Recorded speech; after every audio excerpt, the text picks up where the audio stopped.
on, everybody? It's AD like all day, your favorite realtor bringing dreams to doorways from Monterey. And I'm here for another segment of The Beautiful Struggle. Today, I'm accompanied by Mr. Vince from Salinas, California.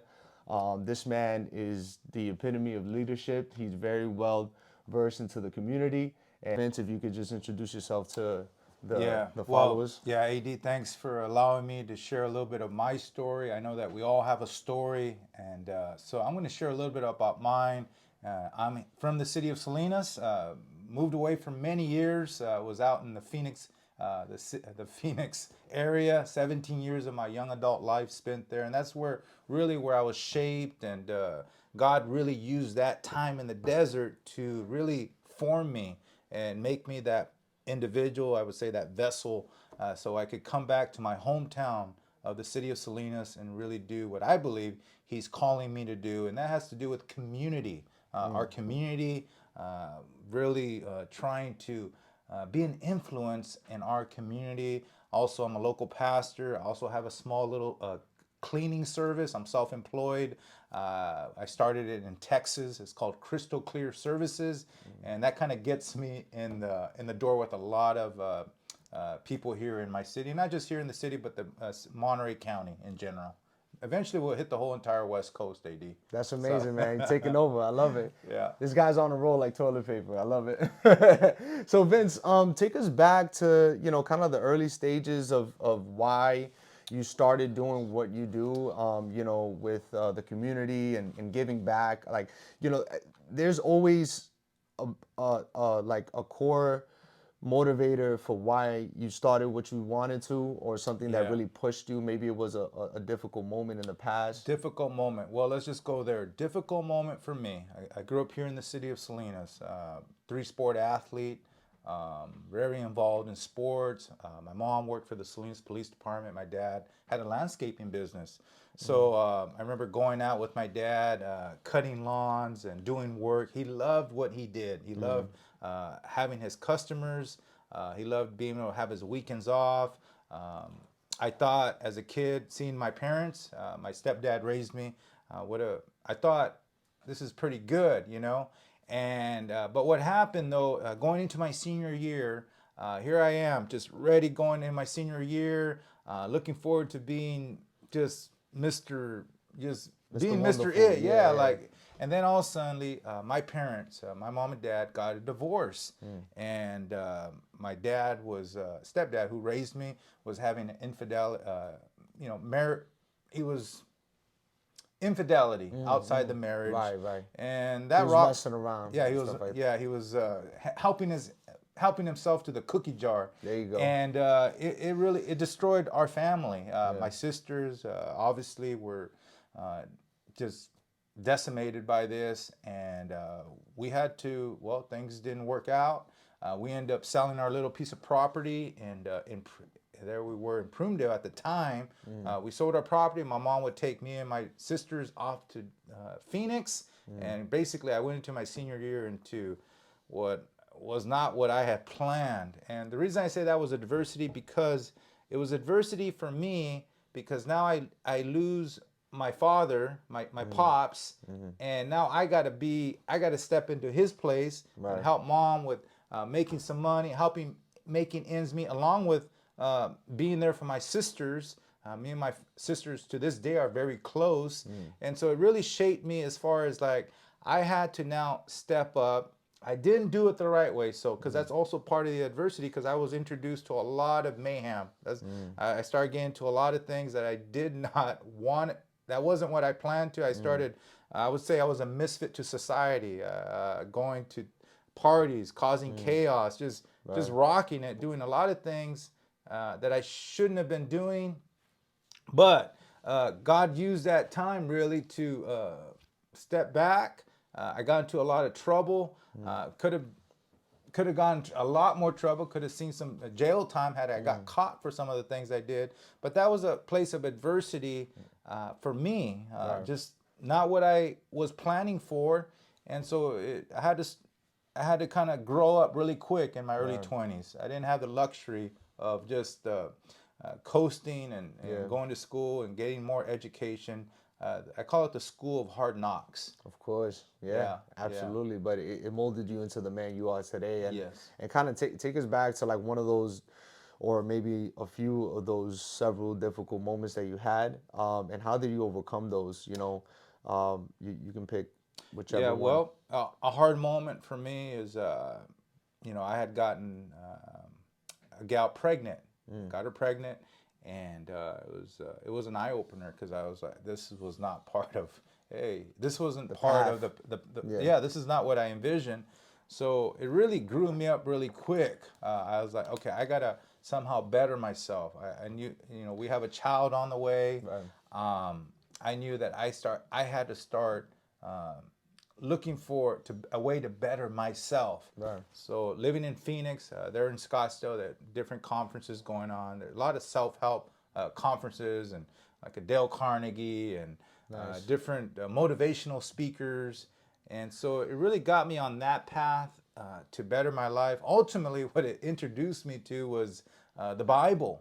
God's Word I came across that, and I just started digging into it, and it really shaped my whole entire life. And so that's really what got me through a lot of my obstacles was scriptures, getting more familiar with the man, the person of Christ. I don't want to go into that, but that's really what helped me ultimately. Even today, to this day, it sustains me to get nice, through hardship, because this segment is about overcoming adversity, or the beauty of adversity. right, right, And in regards to that, is that if adversity, you should welcome adversity.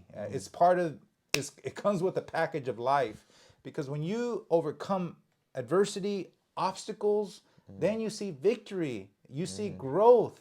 right, Correct? a That's hundred how we percent. see, that's how we see growth in our lives, is by being stretched.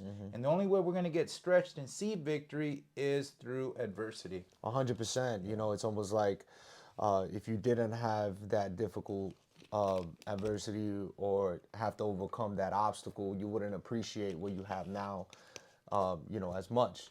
And they say some of the strongest, what is it, swords are forged in the hottest fires. Yeah, yeah, So that's amazing, man. And I love how you said that you lean into faith. Faith is something that we can't see, we can't we don't we have to believe in it, and so we have to believe in that there's something at the end of the tunnel. There's a light at the end of the tunnel. So I love how you said that. And why was it important at that time when you were facing this difficult moment, this adversity, to overcome that difficult the yeah. difficult struggle? I mean, why That's why really why was it easy. so important to you? It was so important because I knew that there was a child coming. My girlfriend at that time, we ended up getting married. She was looking to me like, what are you gonna do now? Now I had to grow up, go get to work, because I knew that there was now people watching me, my Depending on family. you, yeah. They're dependent upon me to bring home the bacon. Yeah. And so that was one of the motivating factors, was the onlookers, people that were watching to see how are you going to do this? How are you going to take care of business? Also, the gal that I got involved with, just to be transparent, she had another child, so I took on that responsibility of that role for that child. And so it wasn't just the child that we had, but also her daughter Her daughter, right? to to come through.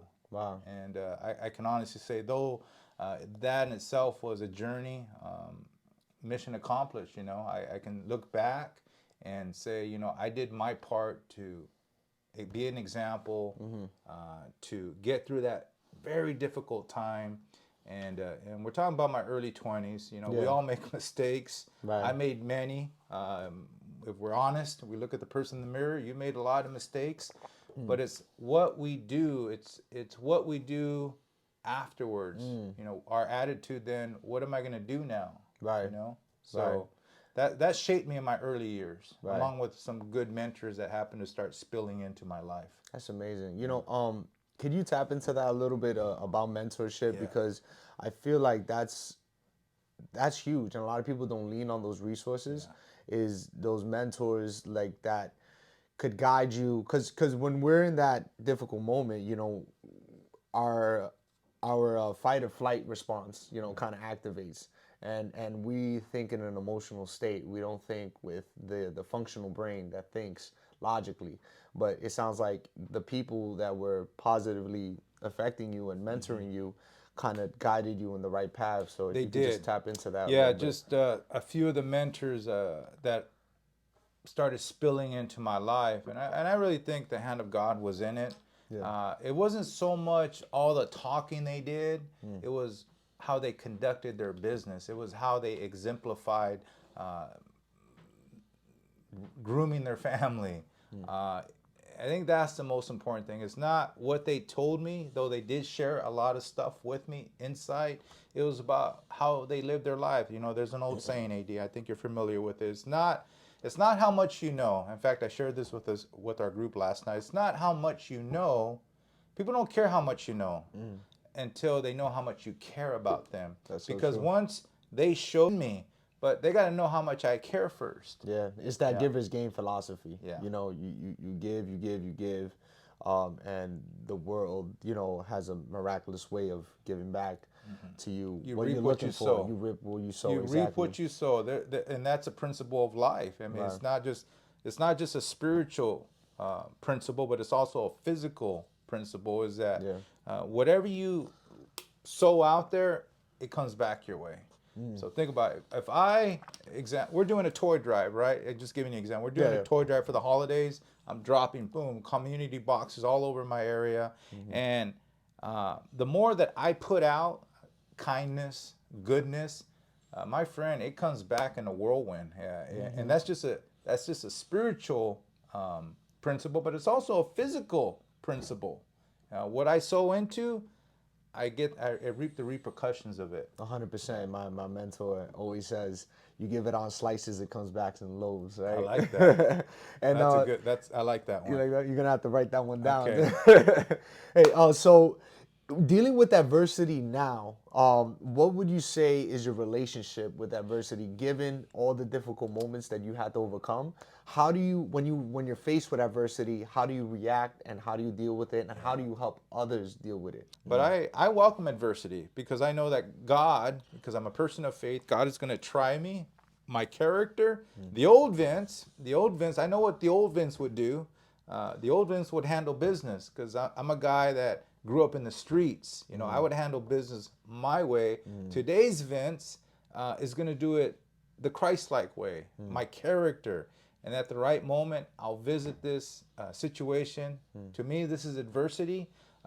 Adversity may be for you losing your job next week. Maybe you don't have your job. I hear countless stories like that where Yeah. all suddenly they're just a number, Right. and that can be Unemployment. adversity for some. Adversity comes in many different forms to people. And since you're a man of the community and you're tapping into the next generation's hearts and trying to motivate them and guide them, how do you help them overcome adversities or build that relationship Yeah. that you have now with adversity? How do you install that into them? Real simple. You get in the trenches with them. You get in there with them. You do life with them.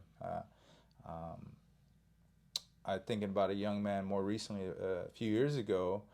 He was on the verge of committing suicide. 19 years old, and one of my customers, which was his grandmother, was telling me a little bit about his story. Was going through a lot of issues upstairs mentally. He wanted to take his own life, and she asked me, "Would you connect with him somehow?" I shared a simple story in my life that I put on a little track form. She shared it with him. I get a call or a text the next day from the young man saying, "Hey, I'd like to meet with you, Pastor Vince, and talk." And we ended up doing that. And I engaged with him. I met with him. There was a change that happened. There was a little bit of hope. You call about Yeah. seeing the light at the end of the tunnel. Yeah. And he started seeing that. But for me, is getting my hands dirty, getting in there. Sometimes it's not fun. Sometimes you just want to live in your own little cul-de-sac and let me be about my own business. But in order to affect other people. Like, I'm after my city. I want to affect my city, my area. As I have to be engaged. I have to be in the trenches, and you have to pick your spots. So, and my uncle once said, you gotta pick your fights. You're not gonna. So I'm very strategic on which ones I'm gonna try to get in, and also juvenile hall. I was involved with juvenile hall here a few years ago before the pandemic took place, and really wanted to get engaged with the young people in there, and to show them that to really just share a message of hope. And so it looks different to different people. Right. And that's how you and I met. You know, we met at a local gym here, Rock boxing, rock yeah. boxing. Give rock boxing Shout out to Coach Danny. Yeah, Rock doing boxing. good work out there. Yeah. Many kids. I would say there's 80 to 100 kids there, Yeah. and some of them are not privileged. They're not privileged kids. They weren't. Some of them don't have a spoon, a silver spoon given to them. And my hopes to be involved there is to help Coach Danny to help some of these youngsters so That's huge. they can get the trunks, they can get the nice things, go to a camp, go on a trip, and be part of something special there. That's an amazing thing that you guys are doing. I like to share something with you. So growing up myself, my mother has always involved us in sports because we grew up in the Bronx, right? And you hear a lot of bad things, and it's true, right? You know, you got gangs, you got violence, you got people, there's a lot of drugs, all that stuff. But it gave us an outlet. It gave us something to stay busy and to stay away from the problems. And, you know, a lot of these kids, they're looking for that outreach, and that's amazing that you guys are providing those resources, because it makes the world of the difference. I know some people that I was in the gym, and then there was a gym that shut down back in the East Coast, and now a few of those kids are in prison or dead because they didn't have that outreach. You know, they didn't have that support group. Exactly, and then they started messing with the bad things, and so that's just amazing what you guys are doing. I was meeting with a group of men this morning. They want to do like a tiny homes for the less fortunate, and they want to just buy property, put these tiny homes for those that don't have the means to do so. Right. And what I'm just simply saying is that when you have a good idea, money follows that. I can give you my example, my service my small little cleaning service, Crystal Clear. Came back from Texas. I was doing it in Texas. I said, it works in Texas. I know it's going to work anywhere I go. Started hitting my community, knocking on doors, a lot of this, knocking. Yeah. And my goal was to simply have 30, 40 customers. That was my goal, and not to work for nobody. Because as you remembered, my dad was my stepdad who raised me, he had his own landscaping business. That always stuck with me, is that I wanted to have my own entity, my own enterprise in a sense. And, you know, looking back 3 years ago, that was my goal, is if I can get 30, 40 customers, I know that would be enough for me to not to go clock in for anybody. You know, thank God I've hit my goal of 30 customers. Nice. And now it's a little bit more than that. And so it's important to have goals. That was my goal. You should have goals. I tell people, write it down. Yep. Even fitness, you know, as I get older, things start getting more difficult. So one of my goals was to lose weight, get into a gym, and start, you know, stretching myself, stay moving, and so I don't become a couch potato. And that in itself was another mission accomplished this past year. So I want to just share that with you also. Is write your goal down. A man in the Bible, his name was Habakkuk, he said, write the vision down, and in due time it will flourish. But I think there's something important about writing it down, what your goals are. If you're a single person and you don't want to be single, you want to get married someday, write down what that individual, who is this gal or this person, write it down. What does she look like? Is she smart? Is she educated? Does she have a job? Does she have kids? That's what I did. I did that when I was single. I got divorced I made some mistakes. She made mistakes. But the point is, 10 years hiatus, single guy now. I wrote down, okay, what does I want her to look like? What does she have? What are some of the main traits? And I wrote it down. And, you know, believe it or not, it happened. The person that I wanted to be with, My dear wife, she's literally an answer to my prayers. She's really the backbone of everything I do, and because of her, I mean, life is pretty awesome. That's And, amazing, yeah, man. so it's good to be married. That's awesome, and it's like you know, I've heard someone else told me that is creating your own avatar, right? Yeah. Paint the picture of what you want to bring into fruition, but at the same time, don't just talk the talk, walk the walk as well, like you're doing. You know, build those systems, knock on those doors. You know, go out and because you know We sometimes call it hustling. You hustle. and me Yeah, you talk gotta about hustle. You we gotta gotta go hustle. hustle, don't Yeah, right. You know, and it's great. Yeah, obviously write it down, but also at the same time, you know, execute because a goal is just a goal without you know affirmative action. Yeah, write your plan. Yeah. I think the old saying is write your plan and then work your plan. Exactly. And Yeah. I will also say this: if you don't have a plan for life, you'll be somebody else's plan. Somebody else will get you true. on their plan. So if you're not working your plan, Right. somebody else will. You'll fall into somebody else's plan. And I Right. don't know about you. Life is short. I Right. want to be my own entity. I want to be my own enterprise in a sense. I don't want. One of the things. Let me say this. I was ordained in 2019 to lead a local church here in the area, and I hope this registers with a few of you out there. But I remember God put it on my heart before my ordination. I knew what I was getting myself into, and over the years I kind of just paused on that because I knew of this. For me, was a little bit. It's to me it was severity, like seriousness of like you're gonna now be in this role. But one of the things that God put on my heart, I believe, was that you are to lead. You are to lead. You are not to follow anybody else's way of doing church, and but you are to stay humble. But the key emphasis: you are to lead and not follow anyone else, and but stay humble. And those were the three, I believe, things that God put on my heart: is lead, don't follow anybody else, not because no one, not because other people's plans are not all that great. It's not about that. It's about being authentically the person that you're called to be, and until you do that, until you start living in that capacity, you'll never live the total maximum life I believe that God has put inside of each one of us as individuals, as human beings, Right. to carry out His mission. My mission is, of course, being a pastor also, is to lead our fellowship. And to do that with others and to create this family atmosphere. That's really what the fellowship's all about. So I say all that because of this, is get your marching orders from above.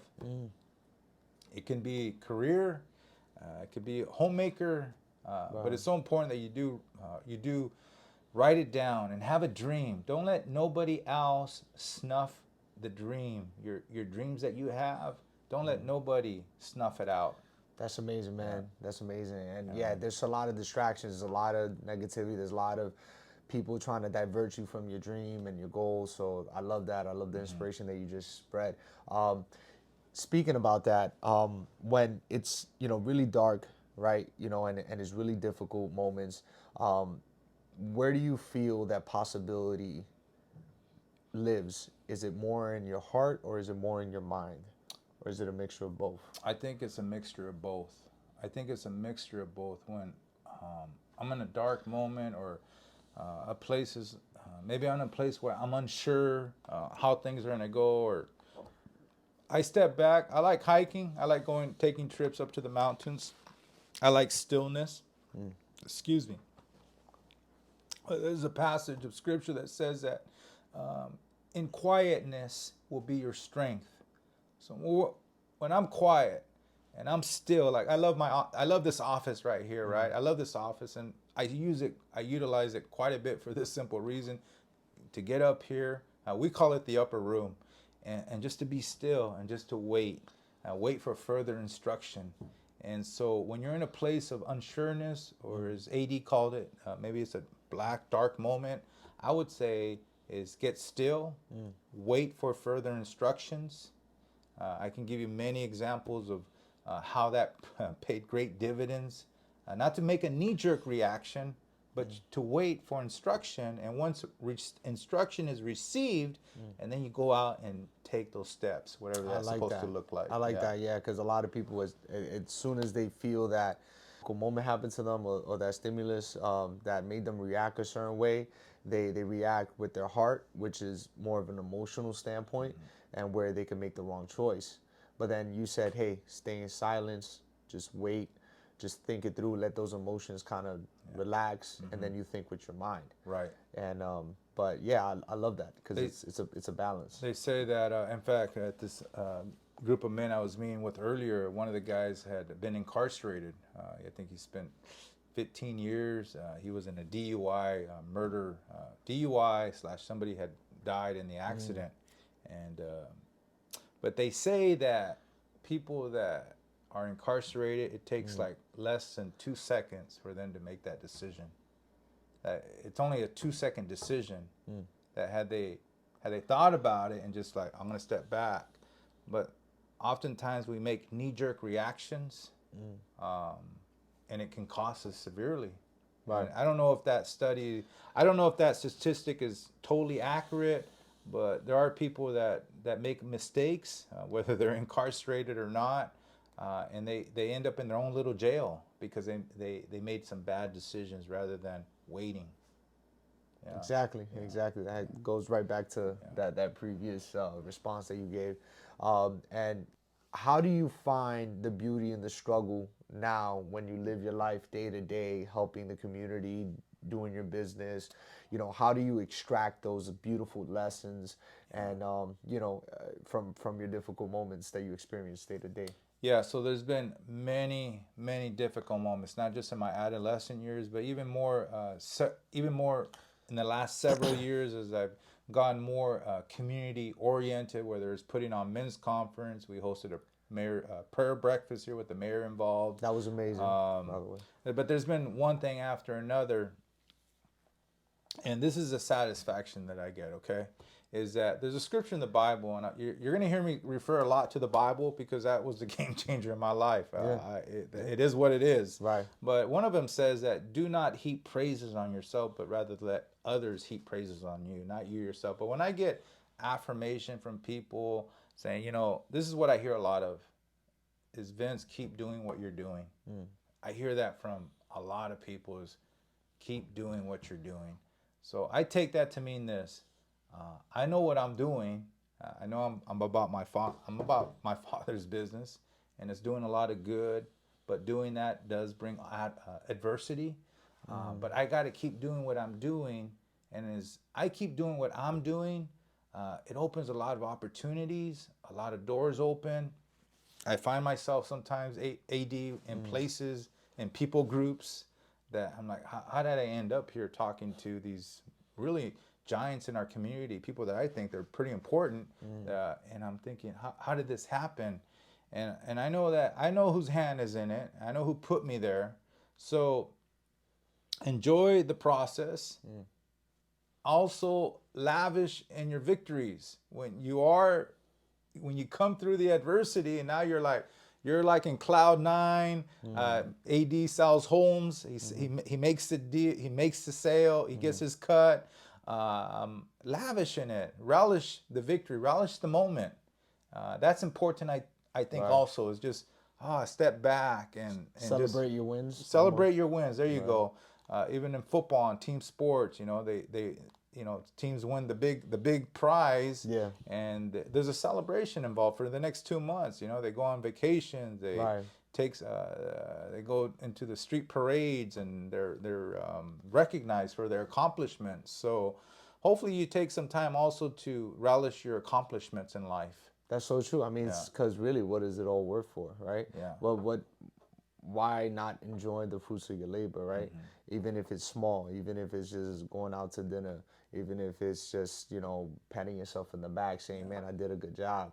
I agree with that 100%, because sometimes you could just be in the trenches working hard, grinding, but you don't take time to really admire where you have come, how far you've come, and because you're so focused on where you're trying to get to, you also gotta, Savor the moments. savor the moment, Savor live the in the present. moments. There you go. Exactly. But no, that's all, man. I right, really great. appreciate your time, and I would love for you to just leave a last remark, a last message with the watchers, and also where they can find more of you. Yeah, well, again, I'm here at this time. I don't know where the Lord's going to take me and my family. If I had it my way, who knows? I might end up in Florida in the future. But in the meantime, this is our battle zone right here in the city of Salinas. And if you want to help me, if you're a person of faith, or maybe you're a person that just wants to get connected, or maybe you're saying, what you want to know more, you can get a hold of me. 831-214-2708. 831-214-2708. I'm not trying to solicit you for my business. I got more work than I know what to do with, but I wanna make my place a better place to live. And maybe you have ideas. Maybe you are more advanced than me as far as building into community. How do we do that? How do we integrate so many different moving parts and to live to make our place a better place to live? Maybe you can help me. Also, my email is homeworship361@gmail.com. homeworship361@gmail.com, or get a hold of AD. Yeah, He'll track me I'll down. make sure to put your information on the comments below. I'm so here that to way they help can you see all guys that too. stuff. Maybe again, my heart is here to serve. So maybe I can come alongside of you. Maybe you're working on I love these little projects. It's fundraising. I love fundraising for good causes. We've done a lot of that the last 2 years and been actually rather successful. Maybe you have a project that you're working on, and maybe I could help you to raise the funds to help you to accomplish your means. I love to do stuff like that also. Absolutely, yeah. Me and Vince are actually working on a boxing project moving forward because I compete in the local area. Obviously, we met at the gym, and we're looking to do something for the community.